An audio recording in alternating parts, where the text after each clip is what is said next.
साथ नवजोत रंधावा। बुलेटिन में सबसे पहले बात पश्चिम बंगाल की 3 बड़ी खबरों की कर लेते हैं। बंगाल और असम चुनावों को लेकर बीजेपी की कोर ग्रुप की मैराथन बैठक चल रही है। 3 घंटे से ज्यादा का वक्त बीत चुका है। बैठक अभी भी जारी है। बैठक में नड्डा और शाह समेत असम और बंगाल के तमाम नेता मौजूद हैं। वहीं आज शाम को बीजेपी केंद्रीय चुनाव समिति की भी बैठक होगी, जिसमें प्रधानमंत्री नरेंद्र मोदी शिरकत करेंगे।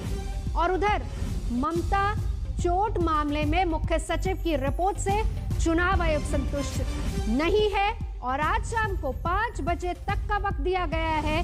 दोबारा रिपोर्ट मांगी गई है। और इन सब के बीच पूर्व केंद्रीय मंत्री यशवंत सिन्हा आज टीएमसी में शामिल हो गए हैं। चुनाव से जुड़ी ये 4 बड़ी खबरें। एक तरफ लिस्ट पर मंथन, नामों पर विचार, नड्डा के घर पर अहम बैठक जिसमें शाह भी मौजूद है, बीजेपी के तमाम सीनियर लीडर्स मौजूद हैं, असम और बंगाल के बाकी नामों की घोषणा होनी है। सीधा चलेंगे ऐश्वर्या परिवार मेरी सहयोगी इस वक्त हमारे साथ जुड़ चुके हैं। ऐश्वर्या, काफी लंबी है बैठक, अभी तक क्या कुछ निकलकर सामने आया है? देखिए नवजोत, ये बैठक सुबह 11 बजे से चालू है। एक इसमें महत्वपूर्ण बात ये थी कि अमित शाह कुछ घंटे पहले, आधे घंटे पहले, 1 घंटा पहले लगभग यहाँ से बाहर गए थे और अभी कुछ मिनट पहले ही वापस अंदर आए हैं। जो हमें समझ में आ रहा है, आसाम के नामों पे लगभग एक सहमति आ चुकी है। अंदर जो मीटिंग चल रही है वो मीटिंग चल रही है बंगाल के नामों पे। और देखिए बंगाल में बीजेपी अपना सबसे अच्छे कैंडिडेट जो हैं उनको सामने रखना चाहेगी।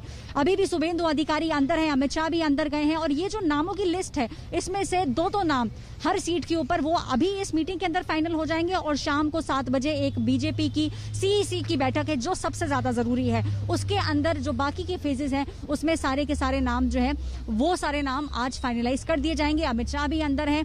इस समय गहमा गहमी भी चल रही है, कई लोगों के नाम सामने आ रहे हैं जो हमें सूत्रों के हवाले से मालूम चला है। लेकिन क्योंकि सब जानते हैं कितना ज्यादा महत्वपूर्ण है भारतीय जनता पार्टी के लिए वेस्ट बंगाल का चुनाव अब की बार, इसीलिए ये मीटिंग और चलेगी। हमें सुनने में आया है अगले 2 घंटे के अंदर मीटिंग खत्म होनी चाहिए और एक लिस्ट इस मीटिंग के बाद निकलेगी जो आगे जो 7 बजे मीटिंग है उसमें फिर पेश की जाएगी। नवजोत, बिल्कुल नजरा बना रहे ऐश्वर्या लौटेंगे। इस बीच एक और बड़ी खबर है कि 15 मार्च से ममता बनर्जी आगे प्रचार की शुरुआत करेंगी। 15 मार्च से चुनाव प्रचार में दोबारा उतरेंगी ममता बनर्जी। इस बीच इससे पहले खबर यह भी आई थी कि 14 मार्च को पार्टी का मैनिफेस्टो जारी हो सकता है।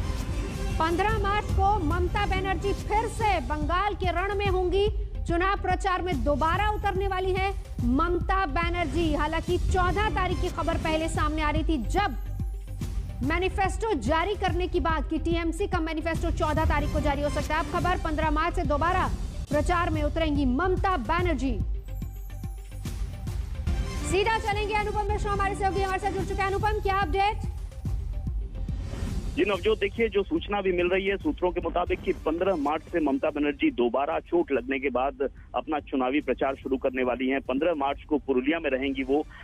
असल में 13 तारीख को ही पुरुलिया में उनकी जनसभा होनी थी, लेकिन चोट लगने की वजह से वो पिछड़ गई और अब 15 मार्च को जो सुनने में आ रहा है कि वहां जनसभा होगी। 16 मार्च को बांकुड़ा में रहेंगी और 17 मार्च को झाड़ग्राम में रहेंगी। झाड़ग्राम में 2 जनसभाएं वो करेंगी, एक झाड़ग्राम में और एक लालगढ़ में। तो फिलहाल यही बातें सामने आ रही है। हालांकि इस पर एक संशय अभी बना हुआ है कि उनकी चोट आखिर किस कदर उसमें सुधार आता है, तो वो भी एक महत्वपूर्ण बात होगी। अगर चोट में सुधार आ रहा है, जिस तरह से सुधार आ रहा है उसी हिसाब से फिलहाल ये कार्यक्रम तय किया गया है। लेकिन अगर चोट में थोड़ी सी परेशानी होती है तो इसको थोड़ा और पीछे किया जा सकता है। लेकिन अब तक जो फाइनल हुआ है कि 15 मार्च से ममता बनर्जी दोबारा चुनावी प्रचार में उतर रही हैं। अनुपम, एक और अपडेट दीजिए क्योंकि कल नंदीग्राम दिवस भी है। 14 तारीख खबर ये आ रही थी कि टीएमसी अपना घोषणा पत्र कल जारी कर सकती है, अपना मैनिफेस्टो। उस बारे में कुछ अपडेट या फिर उसमें भी कुछ तब्दीली की गई है?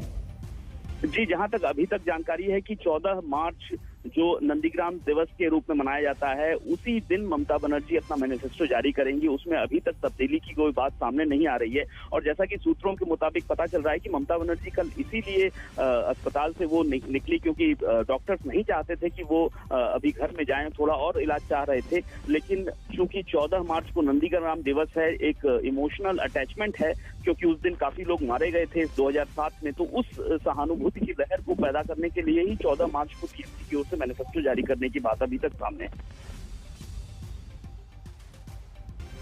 नजर बना रखिए अनुपम, हम लौटेंगे आपके पास। लेकिन इस बीच देखिए जो तारीखें हैं, जैसा अनुपम भी बता रहे हैं, ये सारा प्लान टीएमसी की तरफ से, लेकिन उससे पहले चोट पर ममता बनर्जी को चोट कैसे लगी, इसी को लेकर चुनाव आयोग में अभी तक जो रिपोर्ट दी गई है उससे चुनाव आयोग संतुष्ट नहीं है, ये भी बड़ी खबर आ रही है। और इसी में अब चुनाव आयोग ने शाम 5 बजे तक का वक्त दे दिया है कि 5 बजे तक विस्तृत रिपोर्ट वो सौंपी जाए, क्योंकि उसमें बहुत सारी ऐसी बातें हैं, बहुत सारे ऐसे अनसुलझे सवाल हैं जिनका जवाब जानना जरूरी है। क्या ये एक हादसा था या फिर एक साजिश थी, इन सारी बातों को लेकर भी फिलहाल चुनाव आयोग ने रिपोर्ट अब दोबारा मांगी है। ये डिटेल्ड रिपोर्ट, विस्तृत रिपोर्ट मांगी गई है, क्योंकि अभी तक की रिपोर्ट से चुनाव आयोग बिल्कुल संतुष्ट नहीं है।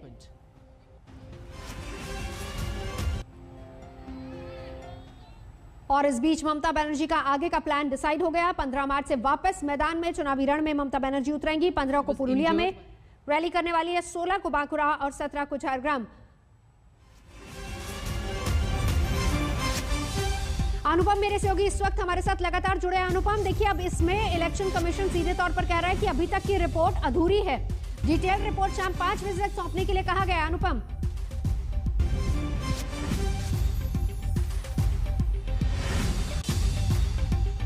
तो बड़ी खबर पर लगातार नजर बनी हुई है। इस बीच बता दें कि ममता बनर्जी का आगे का प्लान भी तैयार है। चोट लगने के बाद अस्पताल में थी, लेकिन छुट्टी मिल गई। छुट्टी मिलने के बाद उन्होंने सीधे तौर पर कहा कि कल नंदीग्राम दिवस पर मैनिफेस्टो जारी और फिर उसके बाद 15, 16, 17 का प्लान तैयार।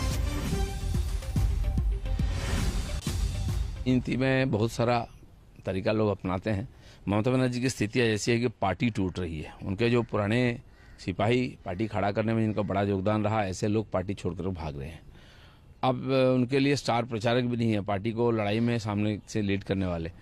तो इस स्थिति में वो घबराई हुई है, नया नया तरीका ढूंढ करके लोगों का सिंपैथी क्रिएट करने के प्रयास करी है। जहाँ तक तो मालूम हुआ, डोर खोल करके खड़े होकर रोड शो में जैसे हाथ दिखाते ऐसे ही कर रही थी। बगल में कोई खंबा में टकरा करके डोर उनकी पैर में चोट आई। डोर से मुख्यमंत्री आक्रांत, আমরা সবাই বিচলিত। মুখ্যমন্ত্রী দ্রুত আরোগ্য কামনা করি। আর মুখ্যমন্ত্রীকে যারা কটাক্ষ করছে, যারা কটু মন্তব্য করছে, যারা মুখ্যমন্ত্রী সম্বন্ধে আলতু ফালতু কথা বলছে, তাদের জবাবটা তারা 2 তারিখে দেখে বুঝতে পারবে। মুখ্যমন্ত্রীর গাড়িটা কোনো পোস্টে ধাক্কা মারেনি, গাড়িটা জোর করে বন্ধ করে দেওয়া হয়েছিল। এটা একটা কনস্পিরেসি। দুঃখিত যেদিন নরেন্দ্র মোদী বলেছিলেন 7ই মার্চ নন্দীগ্রামে গেলে দিদির স্কুটি উল্টে যাবে, আমরা দাবি করেছি যে আপনি যে রিপোর্ট দিচ্ছেন এটা যথেষ্ট নয়, আপনি একটা হাই লেভেল এনকোয়ারি করুন। We have also said that since the security was that of the chief minister, the driver was that of the chief minister, these people should be questioned and the truth must come out. Given the tension which is there in Nandigram and other places, we have also demanded that a special observer be appointed to oversee the elections in the Nandigram constituency.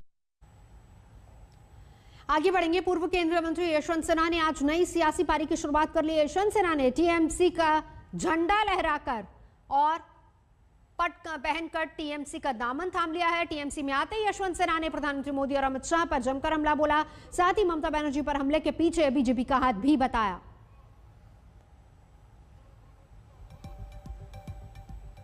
BJP का एक ही मकसद है देश में आज के दिन, वो है हर चुनाव को किसी येन केन प्रकारेण जीतना, और हर तरह से वो यहाँ पर बंगाल का चुनाव जीतना चाहते हैं। और इसीलिए ममता जी को एक तरह से अपंग करने के लिए उन्होंने वो काम किया आक्रमण का जो नंदीग्राम में हुआ। लेकिन ममता जी फाइटर हैं, उनको चोट लगी है, गंभीर चोट लगी है, लेकिन उसके बाद भी वो निकलेंगी और चुनाव प्रचार करेंगी।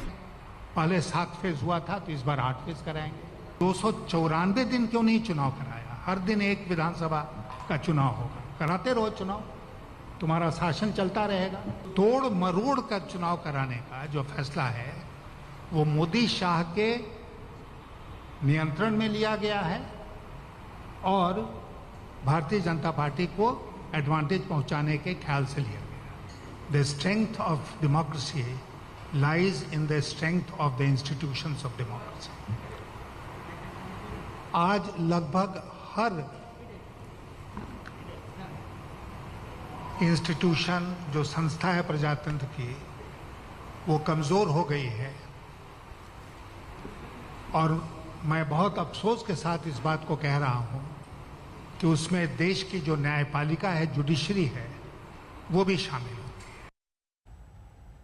आगे बढ़ेंगे। बिहार में मुजफ्फरपुर शराब कांड को लेकर विपक्ष नीतीश सरकार पर लगातार हमलावर होता जा रहा है। बिहार सरकार के मंत्री रामसूरत रॉय लगातार विपक्ष के निशाने पर हैं। नेता प्रतिपक्ष तेजस्वी यादव विधानसभा मार्च करने जा रहे हैं और उन्होंने सबूतों के आधार पर मंत्री को एक्सपोज करने का दावा भी किया। तेजस्वी यादव ने आरोप लगाया कि जिस शख्स ने पुलिस को कॉल करके स्कूल में शराब होने की जानकारी दी, पुलिस ने मंत्री के भाई को बचाने के लिए उसे ही जेल में डाल दिया। हमको आ रही है सर, आपको आ रही है? विपक्ष के नेता तेजस्वी यादव विधानसभा से पैदल मार्च करते हुए राजभवन पहुंचे हैं और यहाँ पर भी धरना चल रहा है। ये राज्यपाल से मिलने का कुछ है? विधानसभा है लोकतंत्र का मंदिर, वहाँ जनता के सवाल को रखा जाता है। वो विधानसभा नहीं रह गया है, वो जनता दल और यूनाइटेड और बीजेपी का दफ्तर बन करके रह गया है, जहाँ मंत्री गाइड करते हैं कि स्पीकर को क्या करना चाहिए। साक्ष्य होते हुए भी, कार्य स्थगन प्रस्ताव लाने के बावजूद भी नेता विरोधी दल संवैधानिक पद है, उसको सदन में बोलने का मौका नहीं दिया जाएगा। अति महत्वपूर्ण मुद्दे पे अगर हमने आरोप लगाया तो हमको सिद्ध करने दीजिए। जब हम प्रूफ ले रहे हैं, पेश कर रहे हैं, तो आप रखने नहीं दे रहे हैं। विधानसभा अध्यक्ष ये भी कह रहे हैं कि सोमवार को शायद इस पर मीटिंग होने वाली है सर्वदलीय। सोमवार को सर्वदलीय बैठक होगी, लेकिन हमारे पास जो साक्ष्य मिला है, जहां धमकी दी जा रही है उनके परिजनों को मारने के, अमरेंद्र जो है उनके भाई, जो जिसके साथ कुशवाहा, जिसके साथ हमने प्रेस कॉन्फ्रेंस किया, उसको तो मारने की धमकी दी गई। मतलब वो मर जाए, हमला हो जाए, तब हम जो है जागे। आप कभी भी बैठक बुला सकते थे, अभी बुला सकते थे बैठक। हमने ये तो स्पीकर से जाके बोला कि भाई बैठक है तो उसको पहले आज बुला लीजिए। मंत्री भी मौजूद है, हम भी मौजूद, आज ही बहस हो जाए।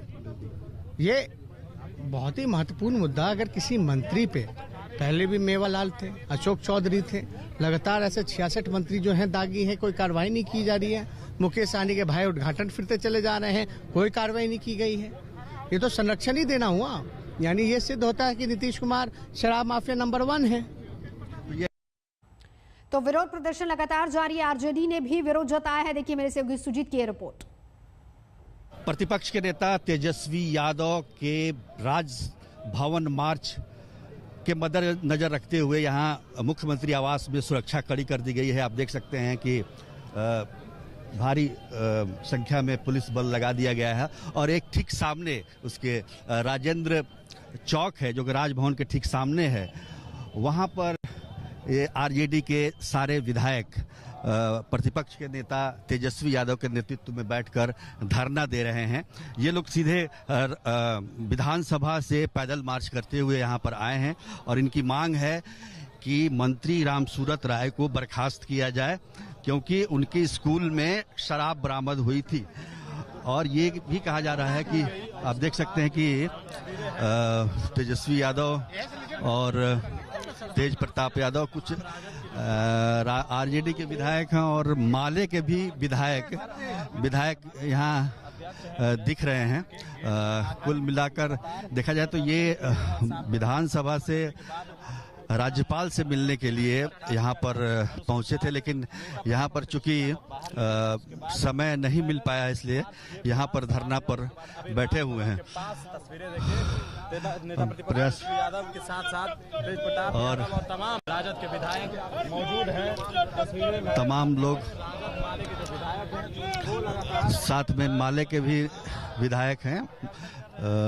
अब आप देख सकते हैं कि मांग है कि राज्यपाल इस पे हस्तक्षेप करे और रामसूरत राय को बर्खास्त किया जाए, क्योंकि उनके स्कूल, हालांकि रामसूरत राय का कहना है कि वो स्कूल जो है उनकी ज़मीन पर जरूर है लेकिन वो लीज पर दिया गया है, जबकि तेजस्वी यादव का आरोप है कि उनके पिता के नाम पर ये स्कूल है। ऐसे में ये पूरी तरह से रामसूरत राय पर मामला बनता है। एक मंत्री हैं, उनके जमीन पर अगर शराब बरामद की जाती है तो निश्चित रूप से उन पर कार्रवाई होनी चाहिए। फिलहाल यहाँ रुकेंगे एक ब्रेक के लिए। आज तक पर खबरों का सिलसिला लगातार जारी है, देखते रहिए आज तक। पश्चिम बंगाल के चुनावी मैदान में अब किसान आंदोलन की आवाज भी सुनाई देने लगी है। कोलकाता से लेकर नंदीग्राम तक किसानों का संग्राम है। पहले कोलकाता में किसान महापंचायत है जिसमें शामिल होने के लिए राकेश टिकैत पहुंच चुके हैं और इसके बाद नंदीग्राम में किसान नेता कृषि कानूनों के विरोध में पंचायत करेंगे। संयुक्त किसान मोर्चा के नेता 3 दिन के बंगाल दौरे पर है और इसी टीम में योगेंद्र यादव, हननमुल्ला, बलबीर सिंह राजेवाल, अतुल अंजान के साथ मेधा पाटेकर भी शामिल है।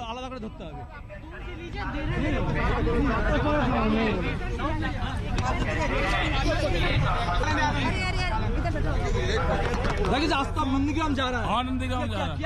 क्या बोलेंगे वहाँ ये कहेंगे कि एमएसपी पे खरीद नहीं हो रही और इस सरकार ने लूट लिया किसानों को, ये कहेंगे। और अब तो पता है शायद ममता बनर्जी के ऊपर, नंदीग्राम के ऊपर हमला हो गया, उस पर हमला हो गया। गलत हुआ, नहीं होना चाहिए। भाजपा का इस साल बंगाल टारगेट है भाजपा का। और भाजपा और इनका किसानों का भी टारगेट है। हाँ, किसानों का भी टारगेट है। तो आप लोग क्या पूरा बंगाल में घूमेंगे? हाँ, क्या पता कहाँ जाएंगे, घूम लेंगे सब जगह। बंगाल क्या कोई अलग जगह है, यहाँ क्या पासपोर्ट लगे। ठीक है, ठीक है। चलो शीशा आप चलो तो। हाँ, लोगों से आप और अपील करेंगे कि ऐसा वोट मत देना बीजेपी को, इसने पूरा देश लूट लिया, व्यापारियों की पार्टी, ये कहेंगे।